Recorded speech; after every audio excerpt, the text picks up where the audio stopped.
Tātad, kas te notiek? Jā, mammītes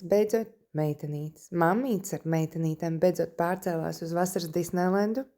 Šitā viņas pārvietojās, Bulciņai bija problēmas ar iekāpšanu trailerī, mēs tur diezgan nomocījāmies abas divas, viena ar otru.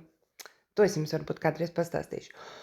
Te jau ir pirmā tikšanās, mēs to darījām pakāpeniski, jo tas tomēr ir satraucoši, jo viņi nav mēnesi tikušies, lai gan viņi pazīstam, bet visi tagad brīnās, kur tad tas bērns uzradās.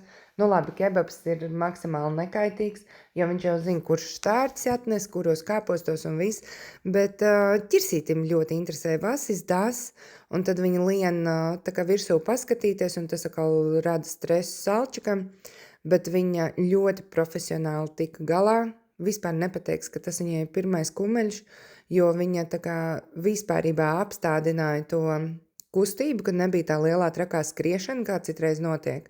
Un viņa turēja kumeļu pie sevīm, un viena pati cīnījās frontes līnijā. Bet, salītim ir tāds ļoti liela tā pašpārliecinātība, un viņa ir tāds, baigi, tu tur neko neizdarīs. Te bija Korķītim ļoti interesanti manevri. Jo izties, ka viņi vienā momentā tā kā mēģināja nozagt to kumeliņu.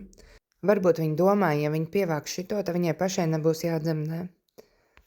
Bet nebija baigais stress, jo viņi pirmām kārtām vispār nemazam daudz nevar paskriet vairāk. Viņa ir maksimāli vēl nē, bet viņa jau ir liela, lai neteiktu resna. Starp citu, pēc 3 dienām Korķītim ir 320. diena. Un tas nozīmē, ka mēs sāksim viņu testēt un stripot. Te bija labs moments, mazais no visa tā šoka bija uzkāries, un Reku Salamī viņu mēģina izkustināt, jo viņai vairāk nenāca līdzi. Kā var būt tik pro mamma ar pirmo kumeļu? Šis bija ļoti interesanti, jā. Viņai patīk mammas loma, un viņai tiešām ļoti labi sanāk. Bija viens interesants incidents. Tas būs bišķiņ vēlāk. Bet tātad viņi ļoti labi tika galā, viņa riņķoja ap kumeļu, apstādināja kustību, lai tam kumeļam nav daudz jāskrien, un riņķojot ap viņu, viņa tā kā aizsargāja no citiem, un plus vēl piedevām tas, ka viņa to kumeļu tā kā pieganīja sev klāt, lai tas kumeļš laiku vaktē to viņas sānu un ir ar viņu kopā. Un tad jau bija skaidrs, ka viņus ir droši atstāt, ka viss notiek, un tad jau mēs devāmies pakaļ Kriukšķenai.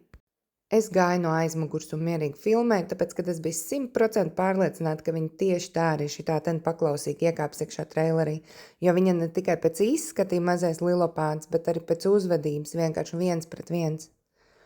Un šādi izskatās, ka viņas brauc trailerī, Korķis. Lilopātiņš ir piesiets un bērniņš brīvgaitā staigā pa traileri. Un tāpēc lūdzu, esat iecietīgi. Iedomājieties, tagad, ja strauji piebremzē kumeliņš pakrīt, viņš var tikt sabradāts, zin kā, būsim iecietīgi. Tad Lilopātiņš ir klāt, vasaras rezidencē. Viņa bija ļoti priecīga, ka viņa izkāpa ārā no traileru un ieraudzīja, kur viņa ir atbraukusi. Iedomājieties pēc tuksneša. Un tad viņa arī devās pretī bāram. Tas arī bija satraucoši, tur sākās diezgan liela viļņošanās.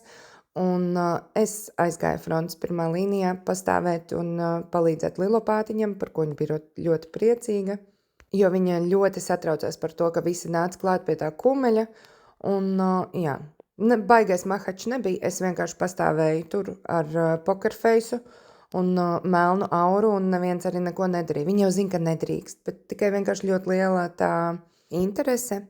Un vēl ir ļoti labs video, kur Salčikam netīšām pazuda bērns. Es sākumu nenofilmēju, bet viņu uzreiz izskaitļoja un turēja aizdomās pupu un gāja viņam visu laiku uzbrukt un teica atdot bērnu, kamēr viņa attapās. Bērniņš turpatās stāvēja, pie viņiem aizgāja ķirsītis un Korķis un abas divas sargāja, kamēr Salčiks beigs nopratināt pupu, lai viņš atdod viņas bērnu.